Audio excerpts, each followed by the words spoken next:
আসসালামু আলাইকুম, welcome back to my channel. আশা করছি আপনারা সবাই আলহামদুলিল্লাহ ভালো আছেন।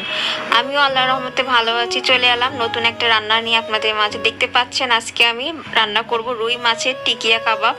প্রথমে আমি 4 পিস মাছ, এখানে রুই মাছের এই পেটিগুলো আমি নিয়ে হলুদ আর লবণ মরিচ গুঁড়ো দিয়ে প্রথমে একটু সিদ্ধ করে নিতে হবে। তারপরে সিদ্ধ করার পরে ঠান্ডা হলে আমি মাছগুলো কাটা ছেড়ে নিয়ে দেখতে পাচ্ছেন এই পাশে রেখেছি সব উপকরণগুলো রেডি করে।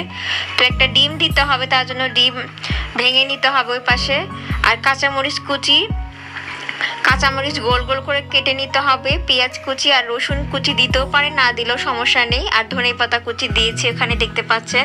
তো আমি 4 পিস মাছ দিয়ে আজকে আমি রুই মাছের টিকিয়া কাবাব বানাবো। অবশ্যই আমার সঙ্গে থাকবেন। ভিডিওটা কেমন লাগলো অবশ্যই কিন্তু কমেন্ট করে জানাবেন। শেষ পর্যন্ত দেখতে হলে অবশ্যই ভিডিওটা সম্পূর্ণ দেখতে হবে। টিকিয়া কাবাব কিন্তু আমার অনেকদিন হলেই বানাতে ইচ্ছা করতেছিল, ভাবলাম আজকে বানিয়েই ফেলি, কেমন লাগে দেখি। মাংসের কাবাব তো অনেক খেয়েছেন তাই না, একটু মাছের কাবাব খেলে কেমন হয়, তার জন্য ভাবলাম একটু মাছের কাবাব বানাই দেখি কেমন হয়। তো কাটাগুলো আমি সুন্দর করে বেছে নিতে হবে, না হলে কিন্তু সমস্যা হতে পারে। তা আমি মাছের এই পেটিগুলো নিয়েছি যেগুলো হচ্ছে গাদা ছাড়া মাছ, কাটা কম হয়। তো আমি এখানে একটু আলু সিদ্ধ করে নিয়েছিলাম, সিদ্ধ করে ওখানে দিয়ে দিচ্ছি। 2টা আলু নিয়েছিলাম, কারণ মনে করেন যে আলু এখানে আমি বুটের ডাল দিলে একটু ভালো হয়, যেহেতু ডাল আমার হাতের কাছে ছিল না। ভাবলাম আলু সিদ্ধ করে দিই, তাহলে দেখবেন কোট করে সুন্দর হবে, ভাঙবে না, একদম পারফেক্ট ভাবে রান্না হবে আর কি। তার জন্য আপনারা চাইলে বাসায় থাকলে বুটের ডাল একটু সিদ্ধ করে এখানে দিতে পারেন, ব্লেন্ডার করে ঠান্ডা করে দিতে পারেন। তো আমি আমার কাছে যেটা ছিল সেটা দিয়ে ভাবলাম সংক্ষেপে রান্নাটা আপনাদের মাঝে শেয়ার করি। তো আমি 2টা আলু আগে থেকে সিদ্ধ করে ঠান্ডা করে একটু ছেনে নিয়েছিলাম। তো সেটা আমি মাছের মধ্যে 4 পিস মাছের মধ্যে আমি 2টা আলু দিয়েছি। একটু লবণটা কম দিতে হবে, কারণ আমি সিদ্ধ করার সময় লবণ হলুদ আর মরিচ গুঁড়ো দিয়ে সিদ্ধ করেছিলাম মাছটা। তো এখন আমি এখানে দিচ্ছি পরিমাণ মতো একটু হলুদের গুঁড়া, আর এখন দিব পরিমাণ মতো মরিচের গুঁড়া। আপনারা আপনাদের ইচ্ছা অনুযায়ী ঝাল কম বেশি দিতে পারেন। এখানে এই রেসিপিটা আপনারা যে কোনো মাছ দিয়েই করতে পারেন, বড় মাছ, কাতল মাছ, তারপর মৃগেল মাছ, রুই মাছ, কিংবা অনেক মাছ যেগুলো আছে আর কি। এখানে একটু দিতে হবে, জিরার গুঁড়ো দিয়ে নিলাম দেখতে পাচ্ছেন। দিয়ে আমি এখন একটু ভালো করে একদম মাখা করে একদম মাখতে হবে যেন কাটা না থাকে। তা আমি আলুগুলো দিয়ে সুন্দরভাবে মেখে নিচ্ছি যেন একদম কাবাবটা ভালোভাবে হয়। তা আপনারা চাইলে এখানে আলুর পরিবর্তে বললামই তো বুটের ডাল ইউজ করতে পারেন, সিদ্ধ করে ঠান্ডা করে ব্লেন্ড করে দিতে পারেন। কাঁচামরিচ, পেঁয়াজ কুচি, রসুন কুচি আমি এখানে দিয়েছি একটা কোয়ার মতো, আর ধনেপাতা কুচি দিয়ে এখন সুন্দরভাবে মেখে নিতে হবে। তো ভিউয়ার্স, আমি বাটিটা পরিবর্তন করলাম, ওই বাটিতে আটটি ছিল না, পড়ে যাচ্ছিল, ভাবলাম একটু বড় বাটি নেই।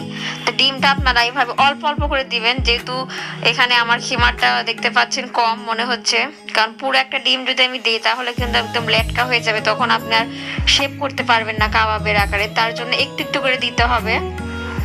তো আপনারা যদি বেশি করেন তাহলে হয়তো বা একটা ডিম একবারে দিতে পারবেন আর কি। আপনারা একটা ডিম এভাবে একবারে দিবেন না, কারণ অনেক সময় লেটকা হয়ে গেলে সমস্যা হবে। তার জন্য আমি অল্প অল্প করে দিচ্ছিলাম, যতটুকু আমার দরকার ডিম ততটুকুই দিব এখানে।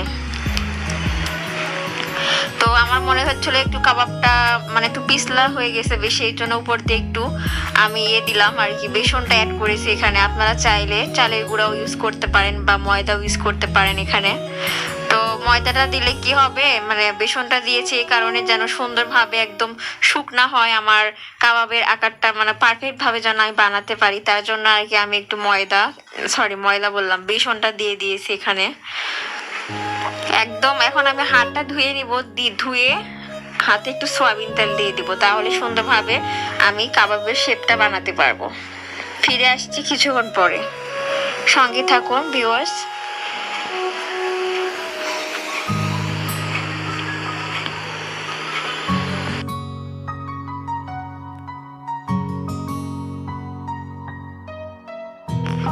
চলে এলাম আবারও, একদম হাতটা ধুয়ে আমি ফ্রেশ ভাবে সয়াবিন তেল একটু হাতে মেখে নিয়েছি, তাহলে সুন্দরভাবে শেপটা আমি করতে পারবো। আস্তে করে এভাবে অল্প করে শেপ করে নেবেন কাবাবের আকারে। হাতটা ভালোভাবে আমি প্রথমে ধুয়ে নিয়েছি, নিয়ে এভাবে চারপাশে এভাবে গোল করে একটা রাউন্ড করে নেবেন, তাহলে সুন্দর লাগবে। আমি একটা প্লেট নিয়ে নিয়েছি, তো প্লেট এভাবে নিতে হবে। দেখতে পাচ্ছেন আমি সুন্দর করে কাবাবগুলো এখন করব। ততক্ষণ আমার সঙ্গেই থাকবেন ভিউয়ার্স। আশা করছি আমার ভিডিওটা ভালো লাগলে আমার ভিডিওটার সঙ্গে থাকবেন আপনারা, আর লাইক করবেন, বেশি বেশি কমেন্ট করবেন, আর ভিডিওটা শেয়ার করবেন। ভালো লাগলে আমার চ্যানেলটা সাবস্ক্রাইব করে আমার পাশে থাকবেন। অবশ্যই আমাকে সামনের দিকে এগিয়ে নেওয়ার জন্য আপনারা অবশ্যই আমাকে বেশি বেশি সাপোর্ট করবেন।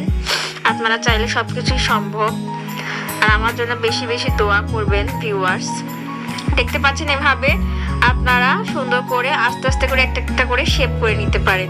তো আমার কথা হচ্ছে 4 পিস মাছ দিয়ে আমি কাবাবগুলো বানিয়েছি, প্রায় 12টার মতো হয়েছে আমার। তো আপনারা এইভাবে আমার মতো করে আর কি, যেভাবে আমি আজকে প্রথম বানিয়েছি তাই আর কি বুঝতে পারলাম যে 3-4 পিস মাছ দিয়ে, মানে একটা পিস মাছ দিয়ে 3টা করে কাবাব হচ্ছে আমার আর কি। এই যে আমার বানানো শেষ, দেখতে পাচ্ছেন কতটা মজার সুন্দর লাগতেছে, দেখতেই পাচ্ছেন। এখন আমি চলে আসব ভাজাতে। আমি 4 পিস ভেজে আপনাদেরকে দেখাচ্ছি, আর সবগুলো আমি ফ্রোজেন করব বা ডিপে রাখবো, যেন আমি যে কোনো সময় বের করে ভেজে খেতে পারি। তো আমি স্টিলের বাটিতে আমি ফ্রোজেন করে রেখে দিলাম। এখন আমি এটা বেঁধে রাখবো আর কি। তো আমি এখানে একটু হালকা তেলে ভেজে নিচ্ছি মসমসে করে, কারণ এটা হালকা তেলে ভাজলে ভালো হবে। কারণ যখন দেখবেন আপনারা জাল বেশি দিবেন তখন দেখবেন ভিতরে কাঁচাই থেকে